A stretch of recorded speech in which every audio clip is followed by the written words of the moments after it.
Hello again. Thank you, Pastor Andy, for allowing me to grace the pulpit and speak to you all today. My name is Mama Ashley Rose, and if you didn't know, I am a drag queen. I had a full beard this morning before I put this makeup on.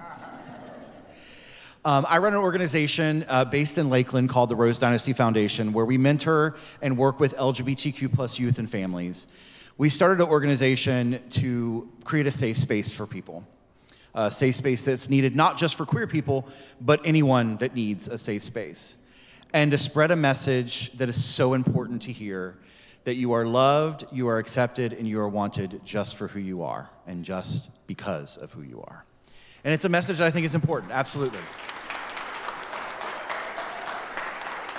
A little background about myself. I pastored for a long time. We're not going to tell an age because you don't ask a lady her age. But for many years, I worked in Pentecostal and charismatic churches, helped start and plant churches across the country, led worship in other countries too. And my journey took me to a different place. My journey took me to South Florida, which now has led me back to Central Florida, running an organization that is doing amazing work, that has raised hundreds of thousands of dollars for charities, that have done so much important work, not just myself, but an amazing team that has followed. And I have been a family-friendly drag queen for over 20 years, and I made it a point that this form, that this character that I present was going to be a safe space for everyone. And as we all know, it's been an interesting journey the last couple years for you and myself. And I'm just honored to be here. And I when they gave me the scripture that was to be read today, it was really hard for me because I've had a journey to where my faith has grown in so many different ways outside of what I was grown to believe. And how do I take something that I struggle daily with, that all of us, I think, struggle daily with Scripture, and give a message that I constantly teach and that I will probably be my dying breath, is about love. And I think Here Is My Heart was a really important message to hear. And I think for us as humans, we forget that when we give our heart or open our heart to people, that there takes a certain amount of vulnerability. You know, Peter had to be vulnerable. He had to be vulnerable, first of all, to remember that he had already denied Jesus and he had already made these mistakes, and Jesus is like, do you love me? He had to be broken and vulnerable. And you have to be, whether it's spiritual, whether it's friendship, whether it's relationship, whether it's even just a daily interaction with someone that you may work with. That vulnerability is important. And we as people who are broken, human nature is broken. You know, as a queer person, as a drag performer, my friends that are trans people that are performers, they were broken. The church broke them. Families broke them. Society, political agendas have broken them and have torn them down and caused so much pain and heartache. And it's hard as a queer person when you stand in whether a congregation or even in your home, in your hometown, to know that there are people that look at you differently because you are different. That you may love someone who may be the same gender, or that you may not even love someone. It is a hard thing. And I can tell you that brokenness and that vulnerability can create some amazing things. And when we live in pain and we live in that brokenness, it's hard to get out of it, right? You know, in the South, we like to say, you know, don't waller in your mess, right? Don't do that. I see some people chuckling, right? We've all heard our parents, and I even say it. Why are we wallowing in our mess? We have a right to, right?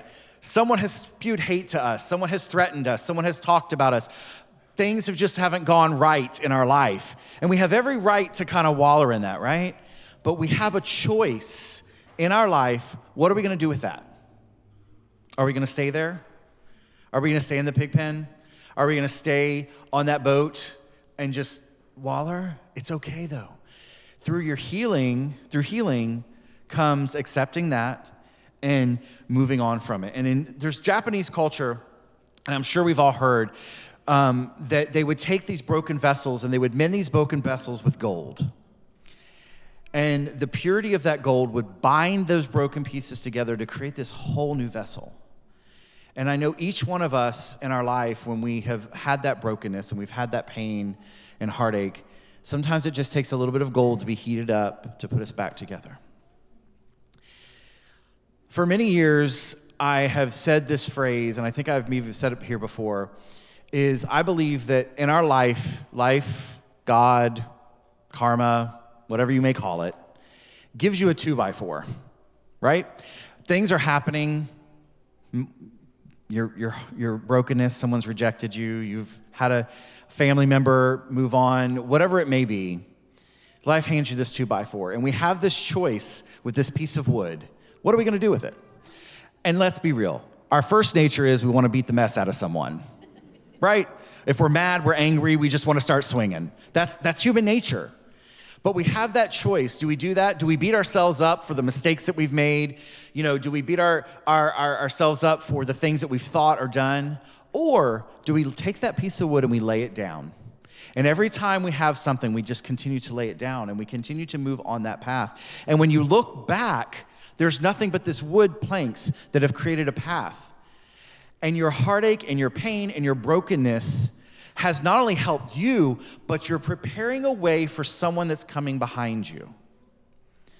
And I think that is such an amazing responsibility for every human that we have. We want to live for ourselves. We want to live in this life and embrace it. But we have a responsibility, whether you're a pastor, a preacher, a drag queen, a politician, or a mother or a father, or just anyone every day. There's nothing wrong with that. You have a responsibility to lay a path and prepare a journey for someone else.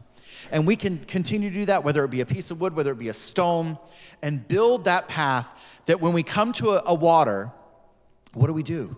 We put it in front of us and we begin to build that bridge so we can move on and get past it.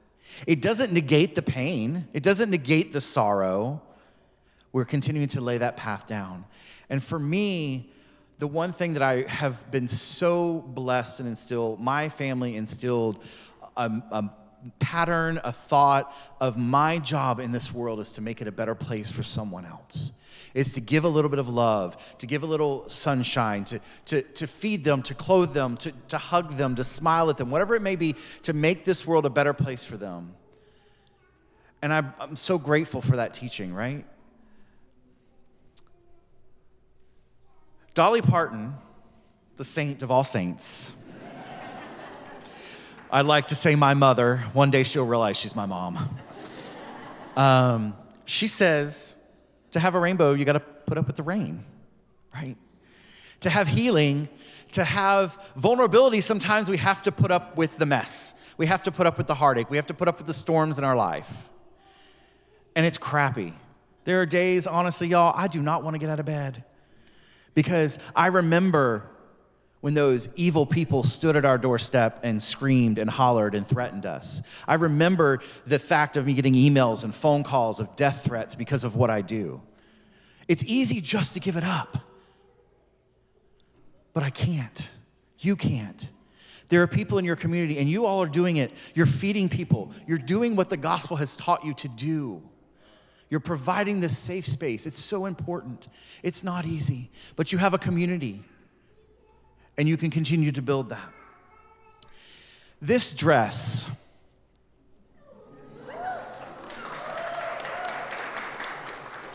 is made of patches of clothing and material that is over 70 years old, that made clothing that my mother and my grandmother, and I think even my great-grandmother wore. And my mom saved these patches for a long time. My great-grandmother began to sew them together by hand, and you can actually see the quilt work.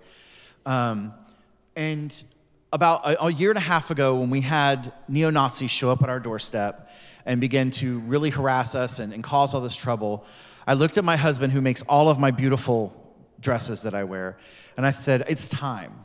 It's time to make that dress of many colors.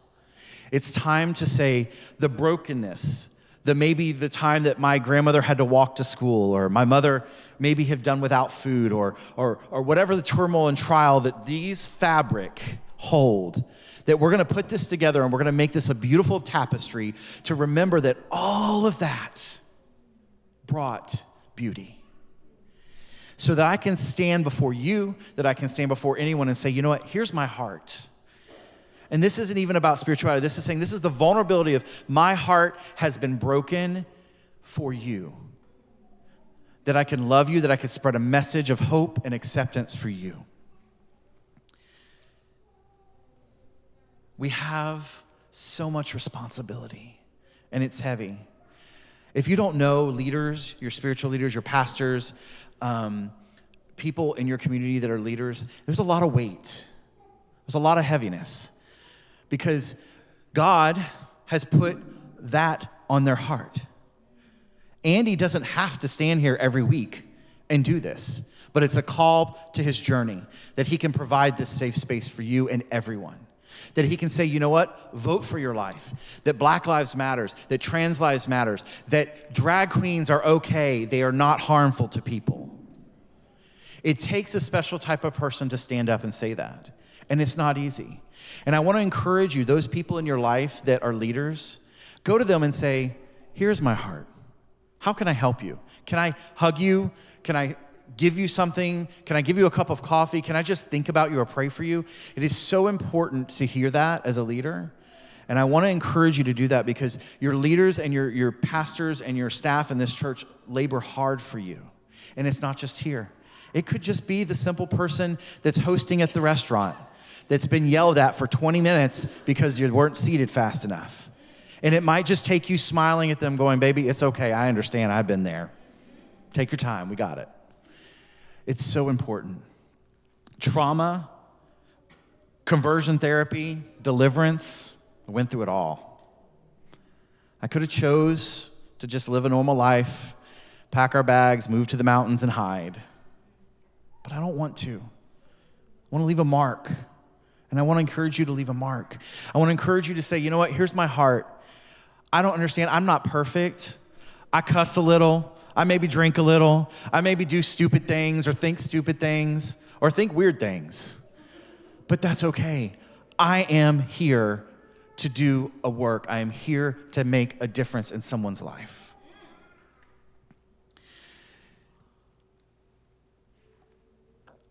I was pastoring a church in Winter Haven, and 2015, my husband and I made a hard decision to pack and leave and move to South Florida. And that began my journey of starting Rose Dynasty and starting an amazing pageant and different things that we do. But I remember moving to West Palm thinking, I'm going to start a church for disenfranchised people. Needless to say, did I realize I was going to go to cosmetology school, have a Better Call Saul night with college guys at the house, and have nothing to do with church at that time. I had a house full every Monday night of college guys that just came and watched Better Call Saul. If you've not seen that show, it's great. And I look back and I wondered the loneliness that we felt because we were on this island by ourselves. But it began to prepare us for what was to come. That I knew that my journey wasn't just in the church. My journey was for my LGBTQ plus siblings, my trans friends who are daily and fearful of their life, my drag entertainer friends who are feared for their lives, these queer kids that are growing up scared in school, wondering if they can even be themselves. I had to say, here's my heart. Luckily, my spouse, who thinks I'm absolutely crazy, definitely says yes a lot to some crazy ideas. And is like, hey, let's go back to Central Florida where it was hard enough, and let's start an organization in Polk County. Yeah, y'all. You think St. Pete's bad, y'all. So let's open the first LGBT center in Polk County. Let's do it. Yeah. In the next 60 days, we're going to have a grand opening of the first LGBT center in Polk County. Yeah.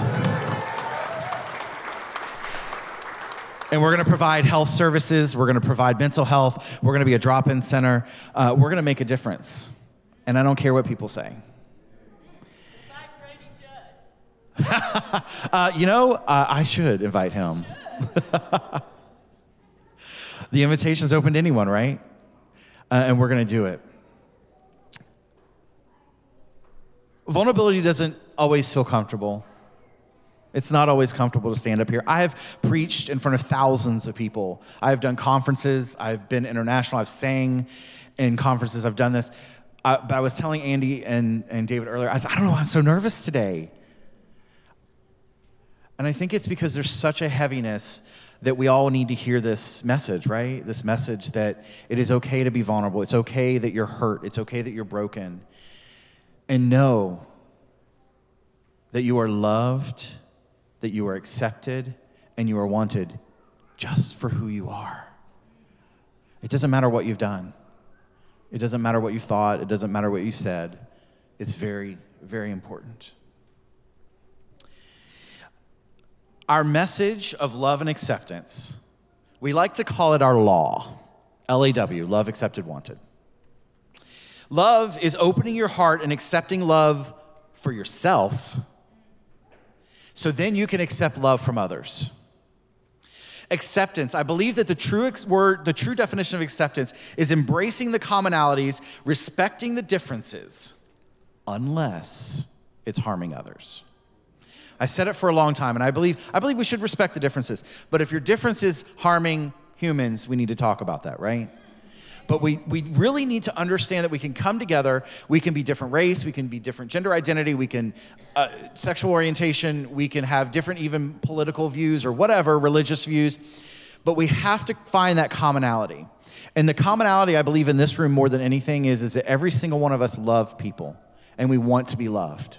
And we want to be accepted. And see, the word wanted is feeling and knowing that you are truly wanted. In my life, I grew up in church. I grew up, like I said, in a Pentecostal church. There was a deliverance service every Sunday night trying to cast a gay devil out of me that wasn't there. Just saying. Didn't work. Wasn't there. My skin is soft from all the oil. Pentecostals, you know. We know. I went through conversion therapy thinking, something's got to change. Because I did everything. I did everything to not be this gay boy from Okeechobee. I did everything. And it didn't work. In fact, I love to jokingly tell people, conversion therapy did 3 things for me. It made me gayer, it made me a drag queen, and gave me my therapist. That's all right, you can clap because it's funny, right? I think it's some of the 3 best things that's happened to me, right? Made me gayer, y'all. It didn't work. It didn't work. As I said before, and if you've been here before, you've heard me sing a couple of my songs that I've written. A shameless plug, if I may. Today, I'm happy to say that my song, What If, is released on all streaming platforms, so go get it today. I sang it actually I think it was my first song that I sang here was What If, and is now available. But I want to read these words to you. It says, what if my life can bring a change? What if it could make somebody move? What if my life can make a difference? What if I can lead the way to change and help somebody bruised?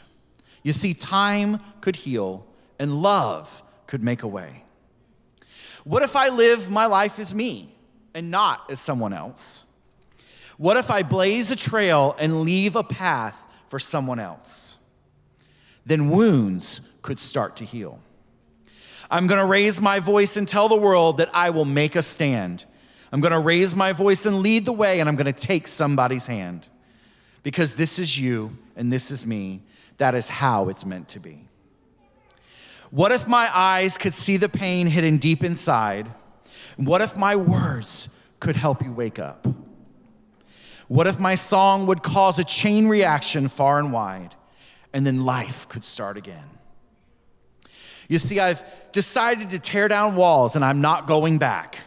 I'm going to stay here forever, no matter in what kind of weather. And I'm going to take the stage, and I'm going to show you who I am, because this is who I am. Here is my heart, the passions, the desires. I want to help others and make it better for others. You see, I may be a drag queen, all dolled up, pretty makeup, because I didn't wake up this way. But inside, I'm a human, just like you. Your pastors, your leaders in your church, everyone around, we're human, right? We make mistakes. You want the best for yourself and you want the best for others. So here is my heart. I want you to see just who I am, vulnerably. Here I am. It's okay to be vulnerable and let others see that you may make mistakes, you may say the wrong thing. But to make a difference in someone else's life. Because here's my heart. This is who I am. You are loved, you are accepted, and you are wanted just for who you are, and never forget it. Thank you so much.